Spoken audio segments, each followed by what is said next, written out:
মানবতা বিরোধী অপরাধের মামলায় শেখ হাসিনা সহ ৩ জনের রায় ঘোষণাকে ঘিরে সব বাহিনী প্রস্তুত রয়েছে বলে জানিয়েছেন স্বরাষ্ট্র উপদেষ্টা লেফটেন্যান্ট জেনারেল অবসরপ্রাপ্ত মোহাম্মদ জাহাঙ্গীর আলম চৌধুরী।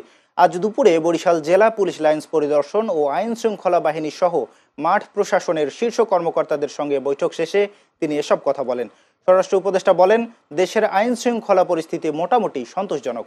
আগামী নির্বাচন সুষ্ঠুভাবে সম্পন্ন করতে শুধু আইন শৃঙ্খলা বাহিনী নয়, এর সঙ্গে নির্বাচন কমিশন, রাজনৈতিক দলগুলোর ভূমিকাও রয়েছে। আপনারা সবাই জানেন আমি একসময় সংবাদকর্মী ছিলাম, আমিও মর্নিং নিউজে লিখতাম। সে ওই সময় থেকে এখন পর্যন্ত যে আইন শৃঙ্খলা পরিস্থিতি খুব ভালো কেউ কোনো দিন বলেনি। সবসময় একটু নেগেটিভের দিকেই থাকে, বাট এখন আমি বলবো যে মোটামুটি সন্তোষজনক, যে খুব একটা ভালো আমি তাও বলবো না।